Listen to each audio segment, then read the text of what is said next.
So let's catch up. I mean, I know that you mentioned that you were doing a lot of shows because you have been on I've been playing a lot of shows, which is great. That's, you know, one of my favorite parts of the gig. We've been playing everywhere in America pretty much over the last year and a half. I know I've hit every state except Alaska and Hawaii, and it's a damn shame too because I'd like to go. But yeah, we've been really busy. It's been good though. I'm making a new record right now, which is taking up all of my in-town time. So when I get back to Nashville, it's generally from the airplane directly to bed, and then in the morning to the studio and work all day. So you are keeping it confined in one spot. Because I know a lot of people, while they travel, they work studios around the country into their travel schedule. Not you? No, I've been lucky enough to be home enough to be able to do it all at home. Okay. And although if we could do another trip down to the islands, I'd be happy to move some studio time there. If Amy Winehouse, come on, let's do it, man. I mean, come on. It's a modern era. You can take a studio anywhere. Anywhere. Some people do it from their closet. That's Other right, people can do it from an exotic locale. If they would let me move the show.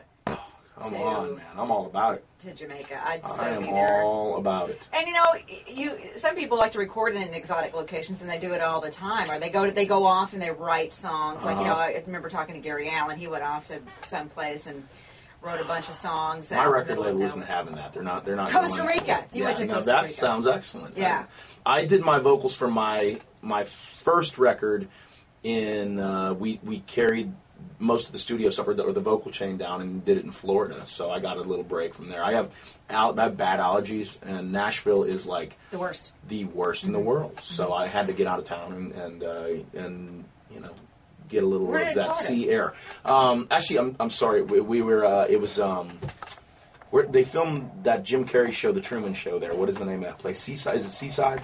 I believe it was. It was incredible, just beautiful down there. There's so many studios down there now. Is that because maybe like Nashville is the way it is, and so many people have I think a lot of songwriters and musicians have bought houses there, so therefore it's easy enough to do that. I was actually at Bob DiPiero's house, who is a tremendously large Nashville songwriter, had hits for decades now, and we went to his house and used his place, and you know, I cut some of his songs, so he was more than willing to let us use it.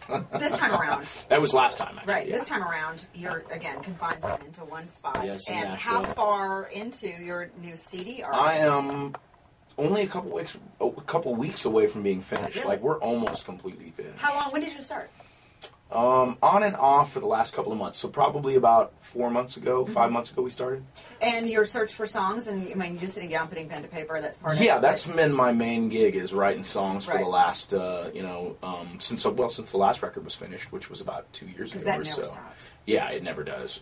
It really is constant effort. You know, and to keep up with making an album, you have to have plenty of songs in store, because not every song you write is going to be good. Right. So I've been writing pretty much constantly for the last couple of years. Wow. So you somewhere in the Otto attic is a buttload of songs. About 1,000 of them, actually. Wow. Yeah, I've written like 1,000 songs. And when people have that many songs, when you go and when you step back away from it, you try to give it an objective look. It's hard to be objective. But you know what? You kind of know what your best stuff is. Right. I mean, you know... It's like, in the front of the book. Yeah, exactly. Yeah, the stuff that doesn't get listened to very often, absolutely, is the stuff that you don't use. Right. But, yeah, usually you end up playing your best stuff because people react to it, and you're like, okay, that's working. You know, too, when you've written something that's a gem, I generally feel good about something. Like when Jamie and I wrote In Color, we all felt like it was going to be big, and thank God it did turn out to be big. So. Yeah. That became a timeless song. I mean, I'm so happy for him and for myself. Yeah. I mean, I got to be honest, it was really great. For me, it's a really great artistic song, which is something that doesn't always get cut. You know, it's sometimes the songs that you really love, that you feel are your best, sometimes aren't necessarily hit songs, and thank God this time it really was. Yeah. So. Well, it had a very beautiful purpose. Yeah. And songs, sometimes the best ones seem to always have a purpose in somebody's life or in a situation, or you know, they're a milestone or a mile marker in life at that moment. It came along at the right time. All those things collide, and the right artist too. I mean, I think Jamie's a fantastic artist, and that record, the Lonesome Song record, is fantastic. If you don't have it, you really should go buy it. It's one of my favorite albums in the last 10 years in Nashville. I just think he's a great artist. The last time I talked to him, he was doing what you have been doing as well. Running his butt off, man. Yeah, constant. But, you wouldn't get that impression that he's the run your butt off kind of guy. He's really...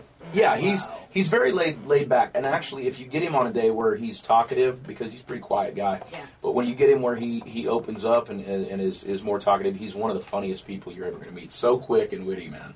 I remember having him on an ISDN interview, so it was a satellite interview, and he had taken a break, and he had come back, and they were getting ready to hook me up, and I could hear them. And his daughter was in the room, and and she was. It was over the summer. Or she's been on the road with him. Yeah, I heard her go, "Daddy, are you hot?" And he said, "Some women seem to think so." It was awesome.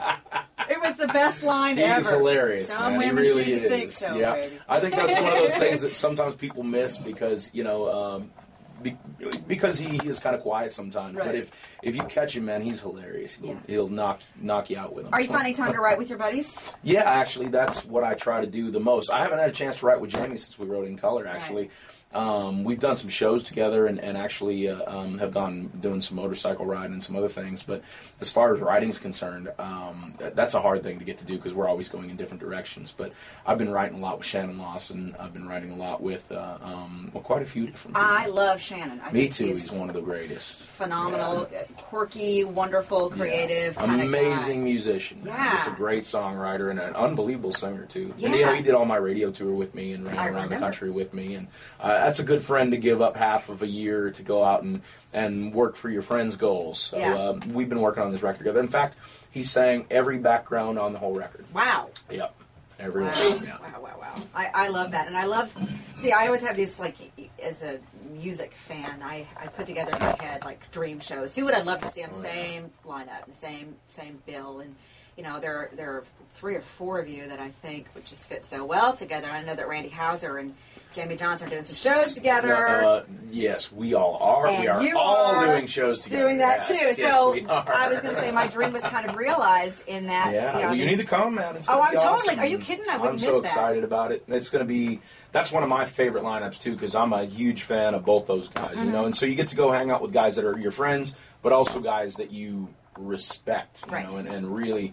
I think those guys represent some of the biggest talent in Nashville. So it's a great pleasure and honor to be a part of that tour. It's really cool. That's pretty awesome. Yeah, and I'm glad you know about it. That's good. Word's getting around. Yeah, you're all cut of the same cloth. And now, maybe that was completely an accident, or it's because you work so closely together. But there are groups of artists who kind of just need to be making music together. Yeah. You need to be working together or affiliated with one another because it makes what you do even better, and it makes your fans, I think, if you have exclusive fans, it exposes them to absolutely this variety.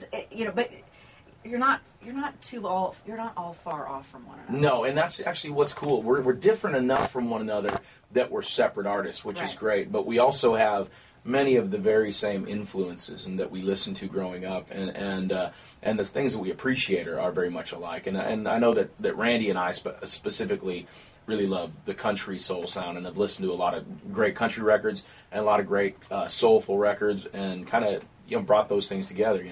I've listened to everything from Ray Charles to Hank Williams Sr. and absorb the best of all those things and kind of mix them up a little bit and see what happens, So let's go back to the talking about the album. You said you're a couple of weeks away from being able to say, I am done. Mission accomplished. I'm really, really ready to be at that point. Honestly, when you're making a record, it takes so much of your energy and so much of your headspace to try to make a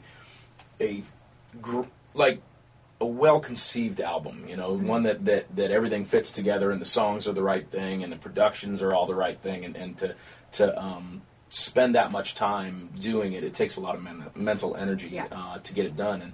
And it's almost done. It's going to be called James Otto. So I'm going to do self-titled. Right. And, since you brought it up, is my first single off that record, and I'm excited about it. I just love seeing what comes out of people who, when you get to spend some time with somebody and you get to know them a little bit, a little more personally, and then when you create music, it's like, can almost see sometimes where songs come from you. So it's a pleasure. It's been so awesome having an opportunity to, spend some time with you when we were in Jamaica. And we hope when Speaking of Jamaica and friends, Jack Ingram and I, since having met down there, that was the first time I've ever met the guy. Is he not awesome? He's cool as can be, and we've become friends since. I'm actually singing on his new album. Me and Randy are both singing on his new record with a couple of other people. There's a song called Barbie Doll, which is just an awesome song. One of my favorite Jack Ingram songs. And we all went in and did backgrounds on that record. When you introduced us. That's. Yeah. Hey. But he does that song. He's done that song live in his shows, that song, and it's one of my favorite Me too. shows. When he's got the bar going, when he does those awesome bar shows, it's fantastic. When I saw him do a live show at the Frontier before they leveled it to the ground, and the place was nuts. I'm sure, man. He's a great showman. He knows how to work a crowd. He does. He's fantastic. So it's cool. Again, you should have Jack be a part of your little. I would love to, man. I've been trying to collaborate with Jack on something for a while, and I was glad that I was really honored that he called and asked me to come and sing on that project. It's really cool. Dirks is doing it, and it's a lot of fun, man. Yeah, that's cool. It's going to be really cool. So from here, where do you go? I am all over the place. Today I'm going to Portland later in the day. And I have some stuff that I'm doing there tomorrow, and then I'm going back to Nashville to try to finish up this record. Awesome. And the release date? Do you have a date yet? It is no specific date. Probably this fall. Depends on how quickly the single moves up the chart. We're kind of moving it around a little bit and seeing what happens. But soon, it's coming very soon. Yay! Yes. Do me a quick kindness and do a message to the troops. Will you do that for me? Yes. Anything you want to say? Absolutely. First off, I want to say that thank you. I come from a military family. My dad was a 23-year veteran of the U.S. Army. My grandfather served in Korea. I was in the Navy. I know some of the sacrifice that you go through and your families go through, and I just want to say you are well respected, well loved, and well represented here in the country music community, man. We think the world of you. Come home safe. All done, yay!